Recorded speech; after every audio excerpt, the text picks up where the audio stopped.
नमस्कार, मी भीमराव कडाळे पाटील, बीकेपी मराठीमध्ये आपलं सर्वांचं स्वागत। आज नवीन दिवस, नवीन विषय, नवीन दिवसाची नवीन अशी चर्चा। आज चर्चा घेऊन आलोय म्हणजे राज ठाकरे आणि उद्धव ठाकरेवर चर्चेला उदाहरण आलेलं आहे की महाराष्ट्र नवनिर्माण सेना आणि शिवसेना उद्धव ठाकरेंची एकत्र येणार महाराष्ट्रामध्ये मुंबई महापालिकेचं ठाणे, नाशिक आणि पुणे या 5-6 महानगरपालिका एकत्र निवडणुका लढवणार आणि महाराष्ट्रातल्या सगळ्या मनसेच्या कार्यकर्त्यांना आणि शिवसेनेच्या कार्यकर्त्यांना देखील असं वाटतंय की या दोघांची युती व्हावी। युती झाली तर महाराष्ट्राला फायदा होईल। परंतु आज राज ठाकरे देवेंद्र फडणवीसांच्या भेटीला गेलेले आहेत, तर त्याच विषयाची आज चर्चा घेऊन आलो। तर चला, सर्वप्रथम आपण जर चॅनल सबस्क्राईब केला नसेल तर सबस्क्राईब करावा ही सर्वांना विनंती आणि चला चर्चेला सुरुवात करूया। बघा, महाराष्ट्रामध्ये महाराष्ट्र नवनिर्माण सेना आणि उद्धव ठाकरेंची शिवसेना यांची युती होणार याबाबत अनेक वल्गना सुरू आहेत। त्यातच बघा, आपण काल परवा पाहिलं की प्रकाश महाजन बीडचे, तर त्यांनी अगदी नारायण राणेंवरती सडकून टीका केली युतीबाबतची। ते नितेश राणे यांनी जी टीका टिप्पणी केली होती त्या टीकेला उत्तर देताना सडकून अशी टीका केली। तसंच महाराष्ट्रामध्ये मनसे आणि शिवसेनेच्या कार्यकर्त्यांचं मनोमिलन देखील आपण जागोजागी झालेलं पाहिलं। परंतु महाराष्ट्रामध्ये राज ठाकरे उद्धव ठाकरे एकत्र येणार का, हा सगळ्यात मोठा प्रश्न आहे। जर दोघं एकत्र आले तर मात्र भारतीय जनता पक्षाला मुंबई महानगरपालिका जिंकणं हे खूप अवघड जाणार आहे, कठीण जाणार आहे। म्हणजे मुंबई महापालिका हे जिंकू शकत नाही आणि मुंबई महापालिका जिंकणं हे भाजपचं स्वप्न आहे, अमित शहा नरेंद्र मोदी यांचं स्वप्न आहे।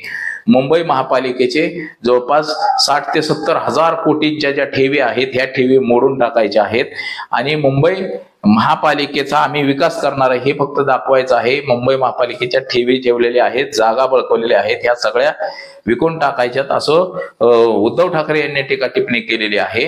मुंबई ही गुजरातला जोडायची आहे, मुंबई वेगळं करायचं आहे आणि त्याच्यासाठी मुंबई महानगरपालिका हवी आहे असं उद्धव ठाकरे यांनी अनेक वेळा टीका टिप्पणी केलेली आहे। आता राज ठाकरे आणि उद्धव ठाकरे एकत्र येणार हे सगळ्यांना महाराष्ट्रामध्ये रोज त्याच्या बातम्या होत आहेत। त्याच्या बातम्या म्हणजे फोन केला आला गेला। संजय राऊत तर रोज सांगतायत की दोघं भाऊ एकत्र येणार आणि हे एकत्रीकरण सुरू असतानाच बघा, आज हॉटेल ताज लँड्स एंड मध्ये राज ठाकरे हे त्यांच्या घरातून निघाले, कृष्णकुंजवरून निघाले आणि सरळ त्या हॉटेलवरती गेले आणि देवेंद्र फडणवीस यांची भेट घेतली। त्यांच्यासोबत बाळा नांदगावकर, अजून काय कार्यकर्ते असतील हे सगळे भेटायला राज ठाकरे यांना, देवेंद्र फडणवीस यांना राज ठाकरे गेलेले आहेत।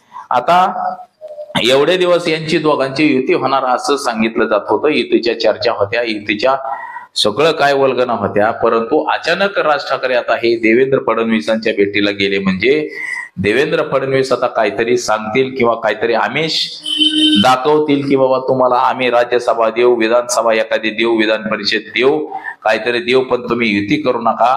आणि असं नाही ऐकलं तर तुम्हाला आम्ही ईडीचं नोटीस काढलं होतं, त्या ईडीकडनं चिमटा मारू, अशा पद्धतीची धमकीवजा देखील देवेंद्र फडणवीस देण्याची शक्यता आहे।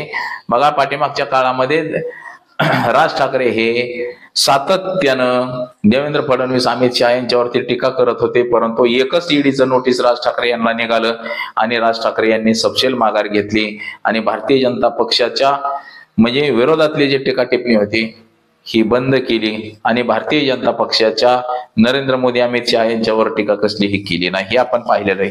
आता देखील त्याचीच परिचय चालली काय बघा, दोघांची युती होत असताना, युती झाली असं म्हणत असताना आता राज ठाकरे हे अचानक देवेंद्र फडणवीस यांना जाऊन भेटलेले। देवेंद्र फडणवीसांचा सकाळी फोन आला असेल आणि त्या फोनमुळं राज ठाकरे हे हॉटेल ताज लँड्स एंड मध्ये जाऊन फडणवीस यांना, आता तिथं बघा दोघांमध्ये काहीतरी चर्चा होईल, काहीतरी विषय घडल आणि हे उद्धव ठाकरे राज ठाकरे युतीवरती काहीतरी ठिणगी उडेल असं एकंदरीत दिसतंय।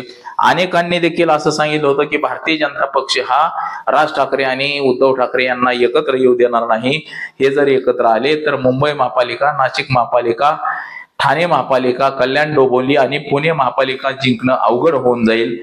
म्हणून यांना भारतीय जनता पक्ष एकत्र येऊ देणार नाही। राज ठाकरे यांना काही ना काहीतरी आम्हीच दाखवणार किंवा त्यांना सांगणार तुमचा कसा छळ केला, तुम्हाला कसं डॅमेज केलं होतं, ह्या ते असं काहीतरी सांगून देवेंद्र फडणवीस हे यांची युती होऊन देणार नाहीत, असं एकंदरीत चित्र दिसतंय. परंतु राज ठाकरे देवेंद्र फडणवीस यांच्या भेटीला जाण्यानं भारतीय जनता पक्षामध्ये एकनाथ शिंदे गटामध्ये आनंदाचं वातावरण निर्माण झालेलं आहे आणि शिवसेनेमध्ये मात्र सन्नाटा पसरलाय की काय असं एकंदरीत दिसते. आता शिवसेनेवाले लोक नाराज झालेले आहेत की राज ठाकरे युती करायचं म्हणते आणि तिकडे जाऊन तर यांना देवेंद्र फडणवीसांना जाऊन भेटतायत, मग युती कशी करायची, युतीवरती कशी चर्चा करायची, हा देखील महत्वाचा प्रश्न आहे. तर आता बघू ह्या चर्चेमध्ये काय होतं हे आपल्याला नक्की कळेलच. परंतु आज तर एवढंच. कॅमेरामन अनिकेतसह मी भीमराव कडाळे पाटील, BKP मराठी, इंदापूर, पुणे.